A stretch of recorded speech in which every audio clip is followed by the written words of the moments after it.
Well, hello, this is Wendy Line. I am host of the Wealth and Wisdom Show, where we get rid of all the locks, the blocks, the mindsets, the limiting beliefs that keep you from enjoying true wealth in every area of life.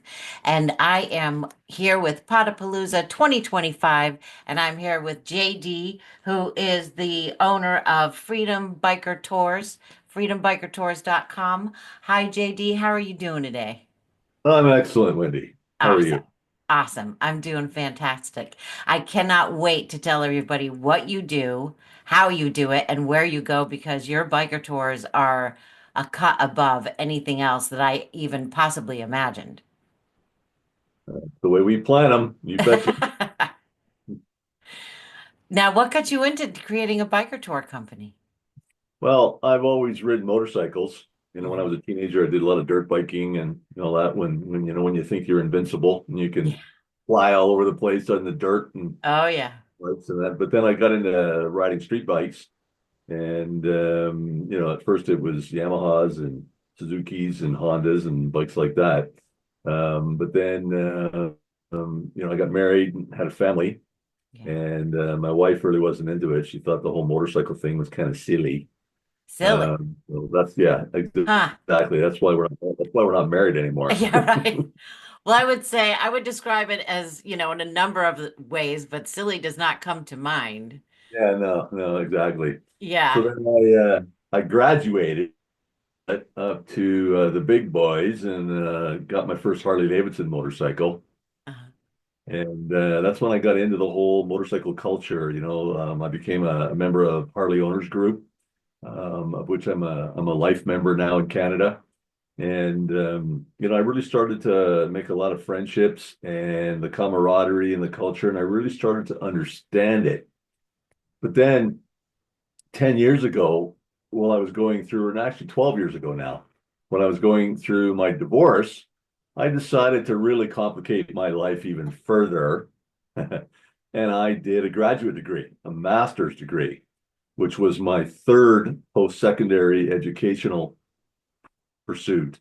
Wow. And a Master of Arts in Tourism Management, because I work in the travel and tourism industry, Wow. right? And I worked in airlines. I currently work in hotels and resorts. That's the other half of my life. And then I work as a tour operator, which I've done many times before, and I've been a travel agent as well. Gee. So Well, if I you live remember long enough, sitting, you get to do everything, right? yeah, my dad lived to be 99, so I'm hoping I'm going to be right up there with him. So Oh, awesome. My mom lived to be yeah, 96, so yeah, I'm planning for a very long future. we got good genes. That's Yes, right. yes, yeah. Well, I was sitting in the first residency of my master's degree back in the fall of 2013, and the professors were all saying, "Okay, here's your choices for your final module in the program. You can either do something, I forget how they worded it, but it was basically part work and part research project, or you just do a full-on research project like a thesis." Uh-huh. And I said, "Well, I want to do a thesis." They said, "So what do you want to do?" And I said, "Well, I want to do something about motorcycle tourism." And they were like, "That is the coolest thing I've ever heard. Like, no one's ever done anything like that, right?" And one of the profs, who is a good friend of mine to this day, and still he rides, and he became my supervising professor for my paper. Oh, And it ended up being, the title was Understanding Motorcycle Tourism Through a Study of Biker Culture. oh wow. And that was a year and a half labor of love. And through that research, I really delved into the whole biker culture, motorcycle culture, the whole deal. And that's where I went, wow, okay, this is why I feel like how I feel and how Yeah, I'm connecting with these people.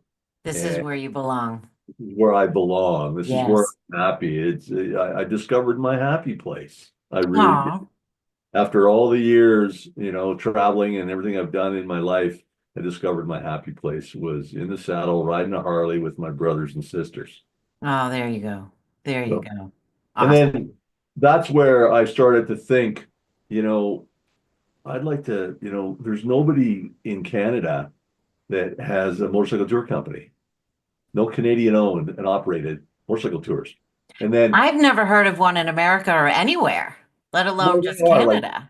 Eagle Rider is the big guy in the block, right? Okay. And they started off doing motorcycle rentals back in the early 90s, but now they do tours as well. But, with all due respect for Eagle Rider, they're not like my brand. They don't do what I do. And there are several other smaller ones Uh, all over the world, actually. And my partner in Australia and I just formed a new a consortium called the Global Motorcycle Touring Network. And okay. we're just developing that brand.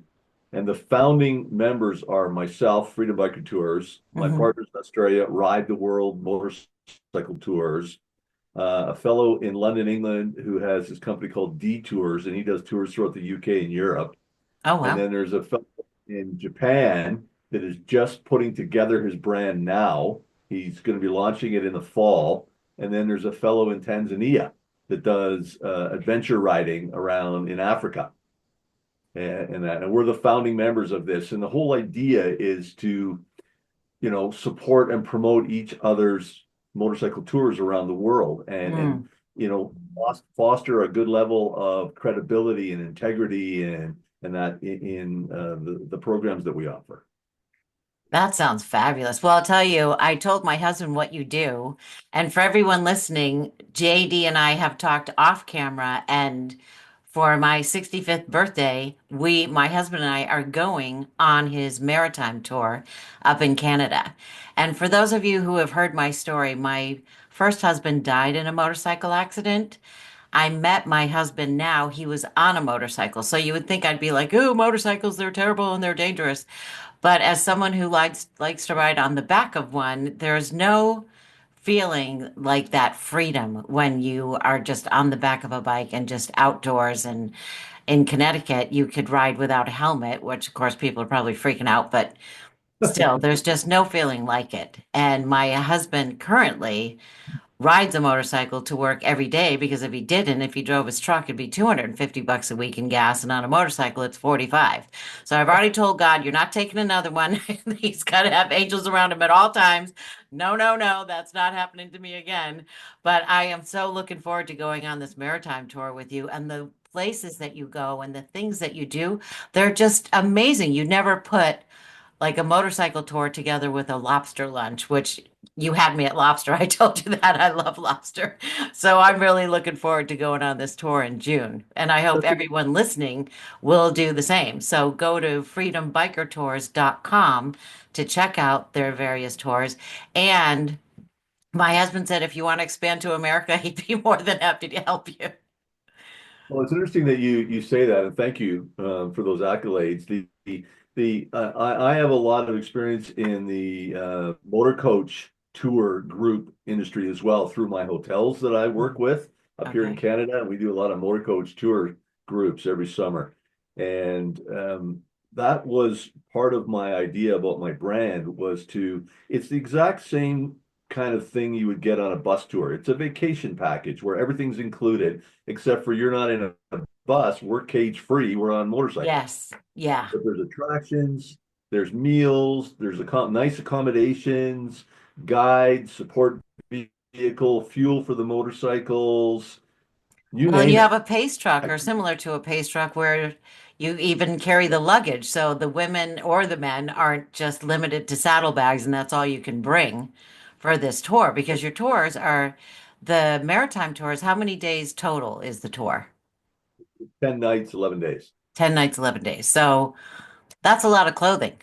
So you really thought of everything that, Yeah. because I would imagine someone would be like, well, what the heck how am I going to pack 11 days worth of stuff in saddlebags? But you've already solved that problem. Well, we have two tours in Western Canada as well. One of them is how many nights is that? I think it's 11 nights, 12 days. And then we have another one that is 13 nights, 14 days as well. So yeah, the support vehicle is a requirement. Because we also have first aid kit in there. We have a cooler full of beverages, soft drinks, iced teas, lemonades, waters. We have snacks, all that kind of stuff too, right? So it's important for to have a support vehicle. Yeah. And do you have gas and I would imagine tools if something happens and Yeah, whatnot? we bring a toolkit, and yeah, I have a 5 gallon jerry can in the back as well, just in case. But we have it all planned out so that so far we've never needed to fuel anybody up part way through, right? We make Yeah. sure fuel up every day properly. Yeah. Now, are these tours only for experienced riders, or is there any prep where somebody goes, I'd love to do that, but I don't know how to ride a motorcycle? They can go take a class, or do you do Uh, safety tips, or what do you do to make sure that everybody's capable of going on these tours? part of my brand and my personal approach to this that I insist on is whenever someone makes an inquiry or makes a reservation, the immediate thing I want to do is I want to speak to them on the phone, Mm. right? That human contact, that human touch is extremely important, and I will never give that up. And that's where I vet them. And I ask some questions like, what's your experience level? What size bike have you been riding?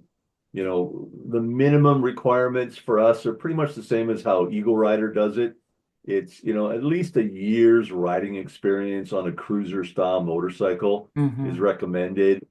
And you've got to be 21 or older to rent Okay. Yeah. a motorcycle on Hmm. the tours. I mean, if you want to come on one of our tours and you're 19 or 20 years old, that's fine, but you're riding your own motorcycle.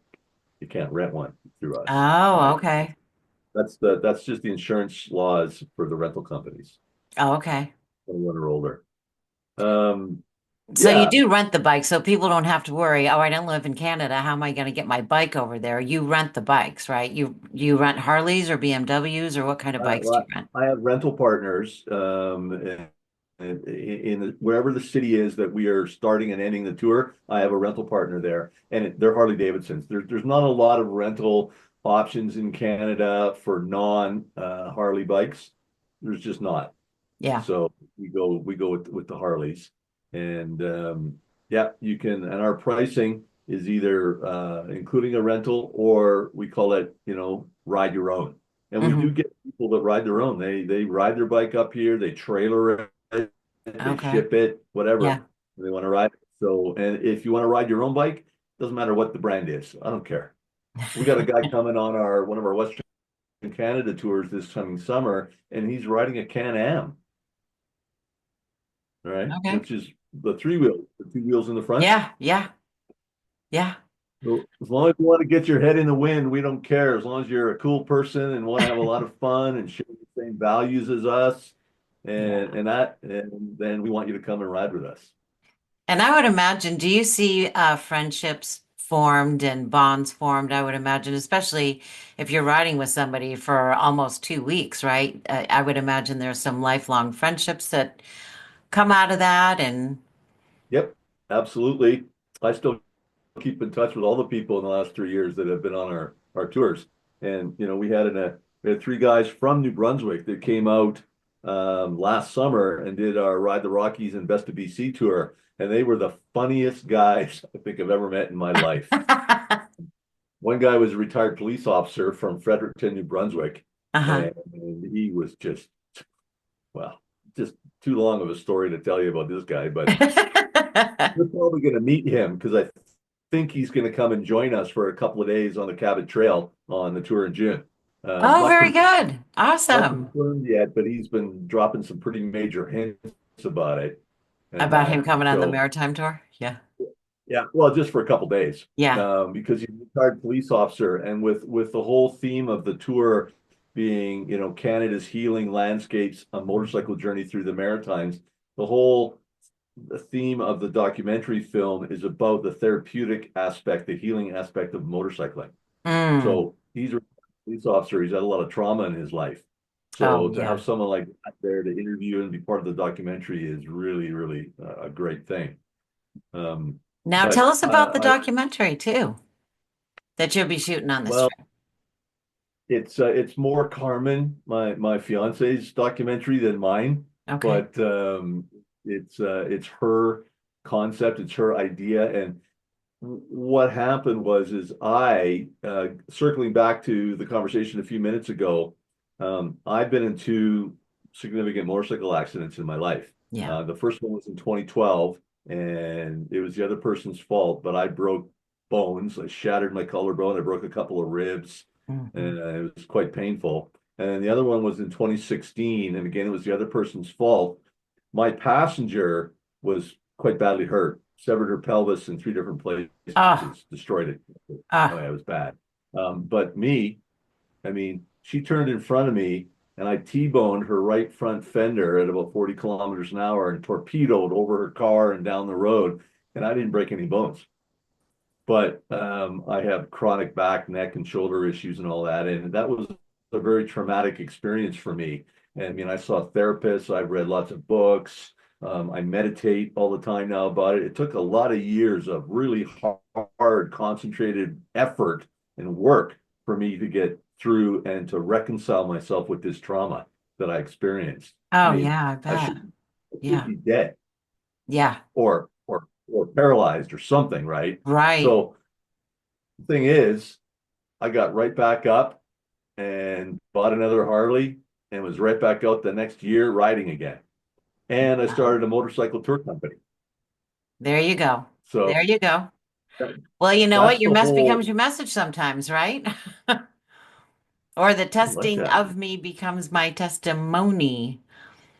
But you The know what? messing I've with had seven becomes car your message. accidents and I've been hit by a truck. And do you think I don't drive cars anymore? No, I still get in a car to go everywhere I need to go. So, and I'm glad that you brought up that Yeah. it's the other person's fault because oftentimes it's not the bike, it's the other people on the freeway or the roads that you're sharing that you have to keep a lookout because they're the ones that need to be aware that you're there. Yeah.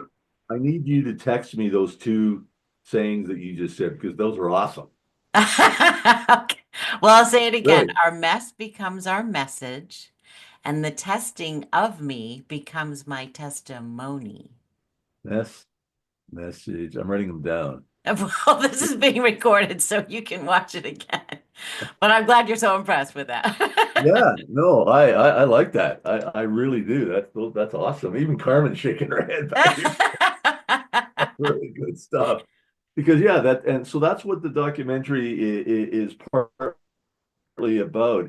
There's so much trauma that people experience in their lives, whether it be Oh, yeah. emotional and physical trauma from accidents, or just emotional trauma because of relationships, or illnesses, or trauma because they're a first responder, they're a police officer, they're military, they're whatever. Yeah. And motorcycling has been found to really provide therapy for that. And one of the terms that is actually a real term is called throttle therapy. That's a real thing that I discovered during the research from my thesis. And so that's what these documentaries are about. They are about the healing aspect of motorcycling. And secondary to that is the healing aspect of motorcycling in Canada, because nobody is promoting Canada as an international motorcycle touring destination. So that's a fringe benefit of Yeah.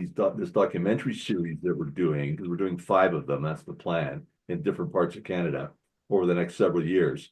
Okay. The fringe benefit of it is elevating Canada on the global stage as an international motorcycle touring destination. And there you go. Well, tell everybody where they can find you again, JD. I'm in Calgary, Alberta. I meant online, but You that's know, it too. I know. Sorry, I'm a bit like I said. We got back from Mexico early in the morning this morning, so I haven't had much sleep from a bit punchy today. It's all good. But freedombikertours.com. freedombikertours.com. And we're going to do the Maritime ride in June, but you have two other rides that you do. Mhm. And what are those called? More than two. We have 2 more in Canada for this summer. One is called Ride the Rockies and Best of BC, and Nice. it starts and ends in Calgary. And the other one, the longer one, the 2-week one, is Ride the Rockies to the Pacific Coast. Oh, That one wow. starts and ends in Calgary, but goes all the way to Vancouver and then back. The first 4 days of both those itineraries through the Rocky Mountains are identical. But then after we leave the Rockies and head into BC, itinerary is completely different for both programs. Okay. Well, and And Canada's got a lot of beauty and a lot of history. And it's awesome that you're taking these tours and highlighting all of those historical places. We were talking earlier, there's one place in Canada where it has the highest tides anywhere in the world. There's beaches with red sand. There's all sorts of things to discover in Canada. So I encourage everyone watching today to go to freedombikertours.com. Get with JD. He's awesome. I've met Carmen. She's amazing. You're gonna love it. You want to go. And hopefully, I will see you there in June on the Maritime tour. So thanks so much for being with us, JD. And I look forward to seeing you in June and hopefully many times beyond that. thanks, Wendy. It's been a pleasure. Really grateful for you having me on the show. You're so very welcome. I will see you pretty soon. Okay. You got it. All right. Bye for now.